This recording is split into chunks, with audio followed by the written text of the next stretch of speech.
As you can tell, I'm going to video this. This will allow for us all to, none of us misrepresent what was said or taking place at the meeting. I'm Brian McEnroe. I'm Kevin McEnroe's father. I'm representing my family, which would be Kevin's mother, Linda Frost, his two brothers, Nicholas and Christopher, and his fiancee, Kimberly Argo. I'm Gina. I'm the ambassador of Jordan, and this is my colleague from the embassy. His name is Ahmad. And I brought with me letters from His Majesty King Hussein, both to you and to Ms. Frost, in the hope that you would deliver it to her. So.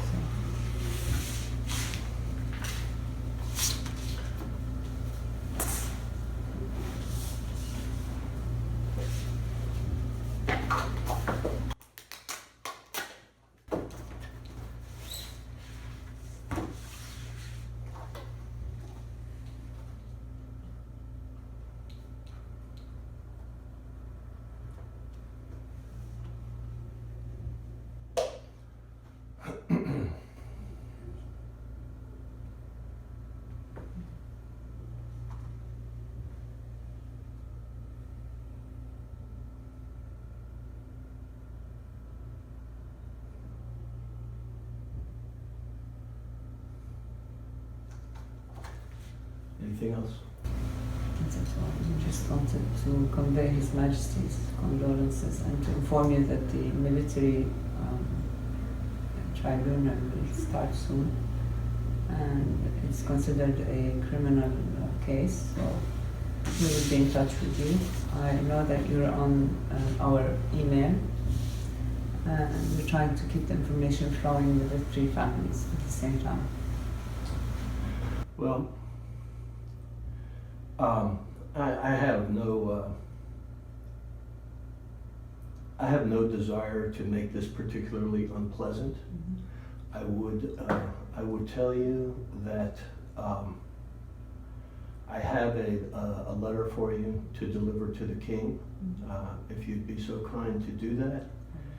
And I would tell you that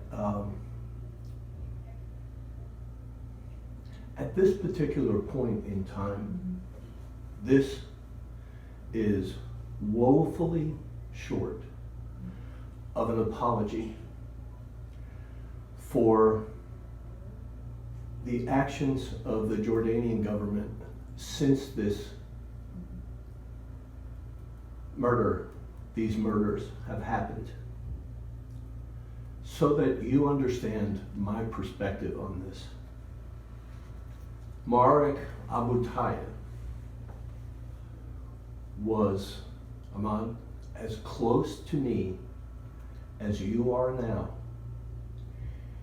I don't know if you've seen the video. No, I haven't. Okay. Well, if you see the video, here's what you'll realize. He was close enough to my son to reach out the window and shake his hand. He laid in wait with his weapon at the ready and executed my son from behind a curtain. My son never saw him, never knew what happened to him. He shot him in the head from this far away with an M16 rifle that my taxes and our government paid for. Over $1 billion a year in aid goes to your country from mine. Without getting into a long conversation about politics, I would tell you that if it weren't for the United States and these brave soldiers who support your country, you wouldn't be here. You wouldn't have jobs for the Jordanian embassy. The Middle East is a mess. I'm sorry for that. I didn't create it. And his mother and I knew the day that he joined the service, the day that he graduated from the Green Beret training at Fort Bragg, North Carolina. We knew that there was a possibility that our son could be killed in a war. My son was a Green Beret, Special Forces, 8 years, 5 deployments to the Middle East, working to help train Jordanians, Iraqis, Syrians to help fight the scourge of ISIS. He went there willingly, but never in his wildest dreams did he believe that he would be shot, assassinated by an ally. What I'm upset about, as far as Jordan is concerned, is that on the day that he was killed, the first thing that your government did was release a lie, saying that they didn't follow protocol to follow the base. If you saw the video, you would realize how impossible that is, with 2 gates and spike strips in between, with 2 crews of guards at the gate that were the same guards that were there when they left that morning. There was only 1 gate operational at the base at the time, only 1 way in and 1 way out. Our guys had been there for quite some time. They were well known to the guards. When they approached the gate, the guard recognized who they were immediately. He walked out, he removed the spike strips, and he opened the first gate. And he's clearly seen on video, standing by the first gate, waving them through. The other guard went out and opened the second gate. The first vehicle passed through without incident, very slowly, very slowly. And when the second vehicle went by the gate, Marek Abu Tayyah executed my son, took his life in an instant, and Matt Llewellyn sitting next to him. He then exited the guardhouse, continued to shoot at the vehicle, at 2 soldiers that he had already killed. He then proceeded down towards the other 2 vehicles and chased the other 2 soldiers, both of whom raised their hands from behind the barrier in Arabic and in English and said, "Don't shoot, we're friends, we're Americans." And he continued to shoot. You can see the bullets ricocheting off the concrete in front of them. And he continued for 7 minutes. And all around, at least 11 Jordanian soldiers stood by and did nothing while he killed Jim Moriarty before he was disabled by the 4th person, who I won't name. And your government released a statement saying that they had charged the gate. Now, on seeing the video, they realized that that wasn't going to sell. It wasn't going to sell because it would be impossible to charge the gate through 2 barriers and spike strips. It would be obvious that they were allowed to pass through. The first vehicle passed through without incident. So the story changed. Then they said, well, one of the Americans accidentally discharged his weapon in a vehicle. And so Abu Tayyah was spooked and started shooting. It won't sell either. If you saw the video, you would be as insulted as I am by this ridiculous story. Now, your government has had access to the video since the day of the incident. Now, we were fully briefed by the FBI and the Department of Defense.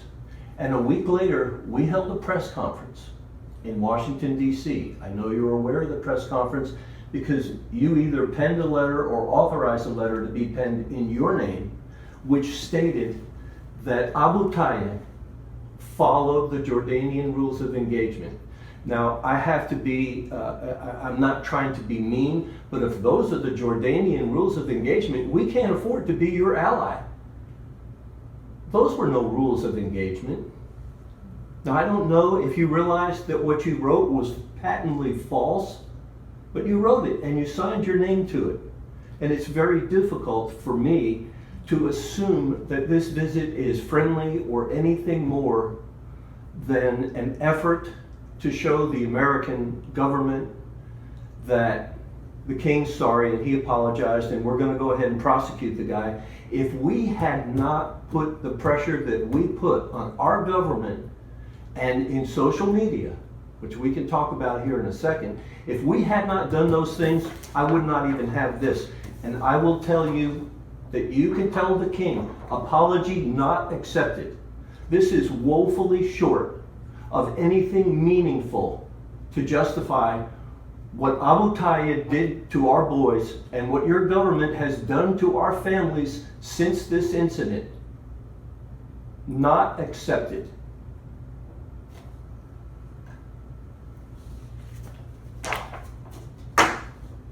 I don't know if you've seen these. I was shown this yesterday or the day before. Well, here's a translation. There are translations. These are the disgusting things that his family and people in Jordan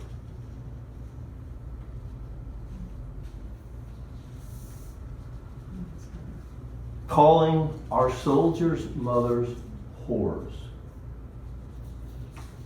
Calling our American soldiers, your allies, dogs, to be shot down like dogs.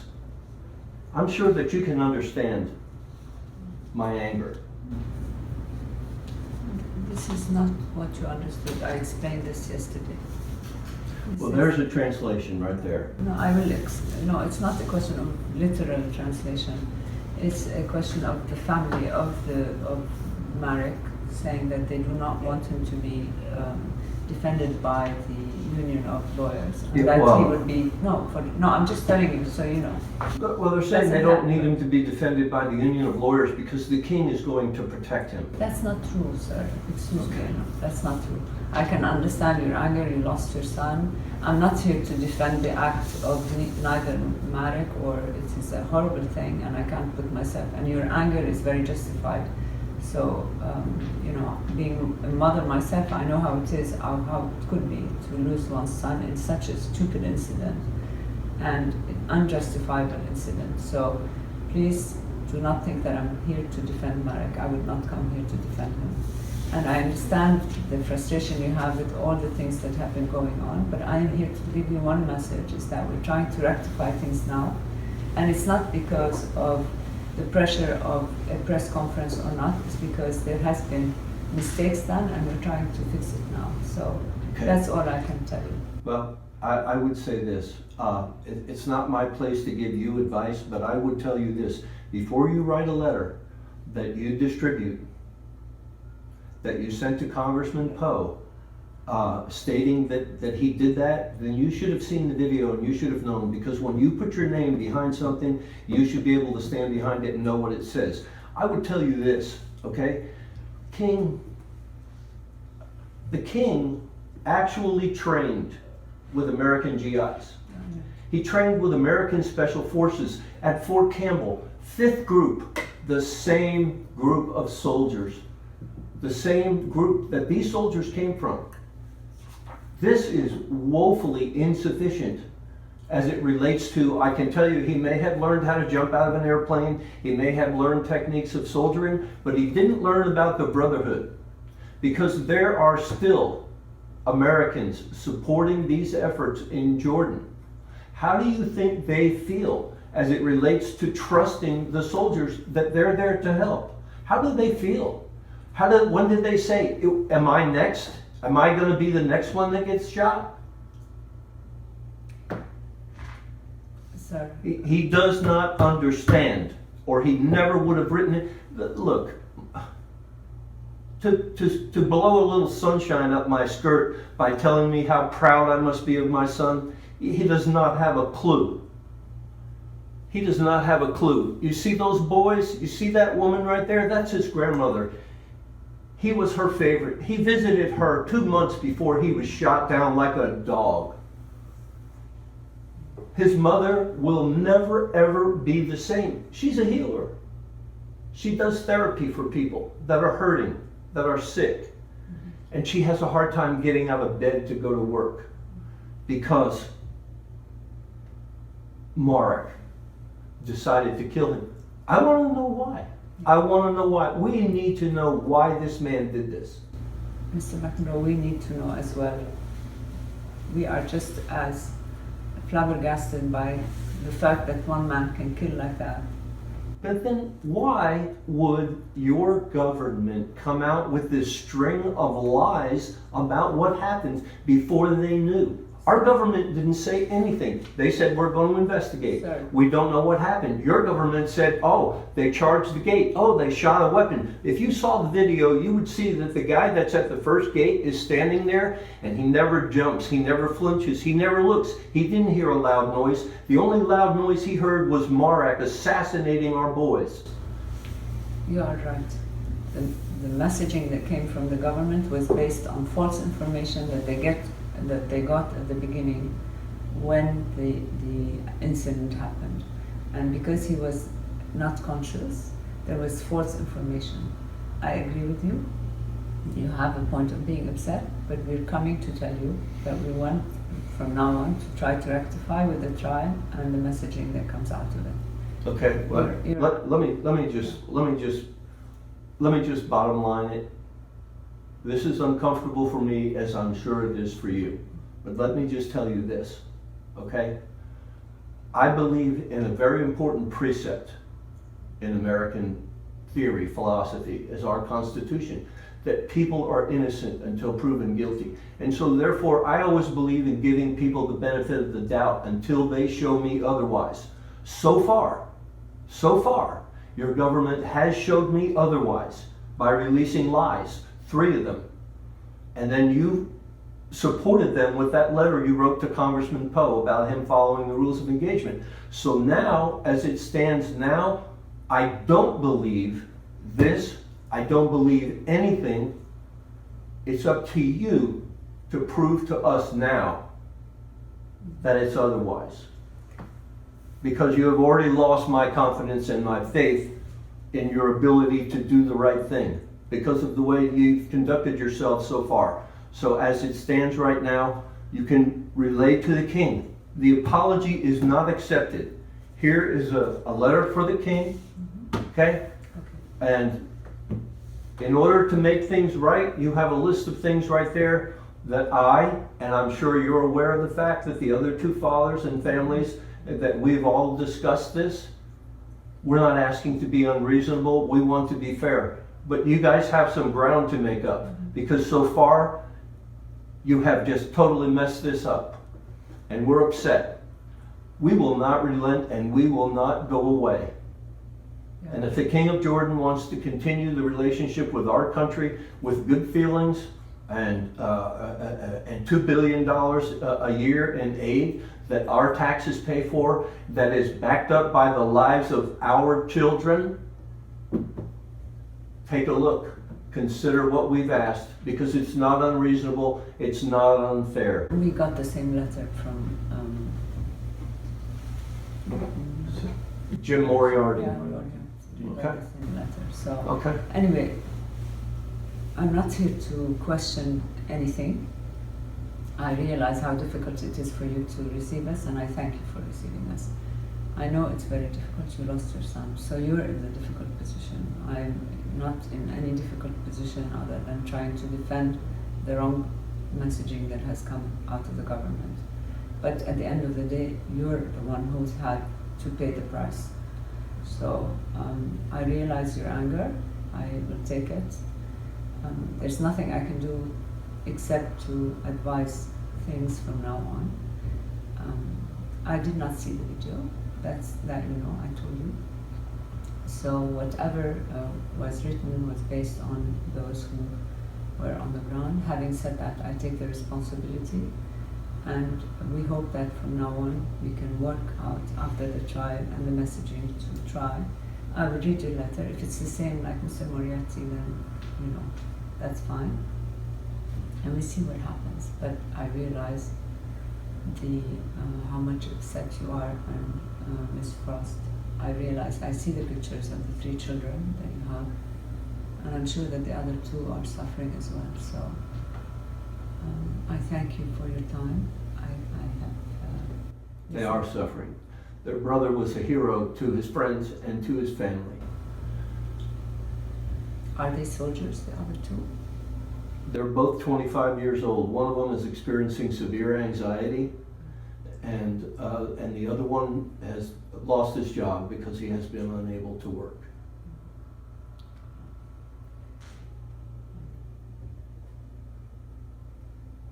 and to be honest with you, remind the king, if you would, remind the king of the brotherhood of American Special Forces. And trust me, I don't think that a Special Forces soldier is any more valuable to his parents than the guy who fills the gas in the trucks. Okay? They're all valuable. Everyone. They all have an important job to do. But these men share a brotherhood. And they are there now on the ground in your country continuing to try to help you. If I were their parents, well, their parents don't know where they are. I did not know where my son was until the day he died. But there's a brotherhood.